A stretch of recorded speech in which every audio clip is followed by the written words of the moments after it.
તો અમરેલી અને બાબરા પોલીસ મથકમાં દુષ્કર્મની ફરિયાદ નોંધાઈ છે. તો અમરેલી એસપી જયવીર ગઢવીએ પ્રતિક્રિયા આપી છે. બાબરા પોલીસ સ્ટેશનમાં 14 વર્ષની દીકરી ઉપર અને અમરેલીમાં 30 વર્ષની મહિલા ઉપર પોલીસ કર્મીએ દુષ્કર્મ આચર્યું છે. એ મામલે બંને પોલીસ કર્મીઓને સસ્પેન્ડ કરવામાં આવ્યા છે.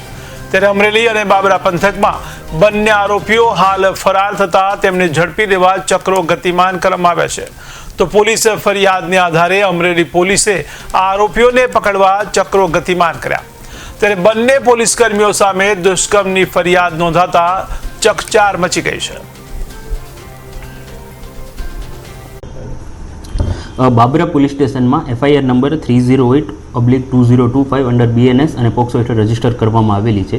જેનામાં જે ગુનાની ટૂંક વિગતમાં ભોગ બનનાર તથા ફરિયાદી છે તેમના જણાવ્યા અનુસાર જે આરોપી છે તે પોતે પોલીસમાં નોકરી કરે છે અને ફરિયાદી અને ભોગ બનનારને તેના મમ્મીને હેરાન કરવાની ધમકી આપી અને તેની જોડે સ્નેપચેટમાં વાતો કરતા હતા અને ફરિયાદી જે છે અથવા ભોગ બનનાર છે તેમને તેમના જે કાયદેસરના વાલીપણામાંથી અપહરણ કરી લઈ જઈ તેમને છાતીના ભાગે અડપલા કરી અને તેમની મરજી વિરુદ્ધ એક વખત શરીર સંબંધ બાંધી બળાત્કારનો ગુનો કરેલો છે.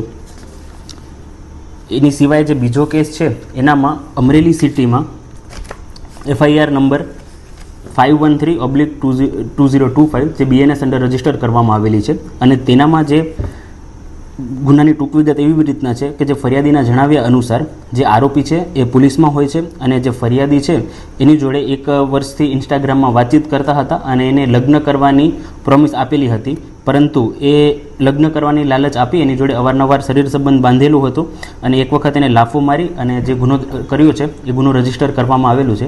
હાલમાં આ જે બંને પોલીસ કર્મીઓ છે એમને સસ્પેન્ડ કરવામાં આવેલા છે.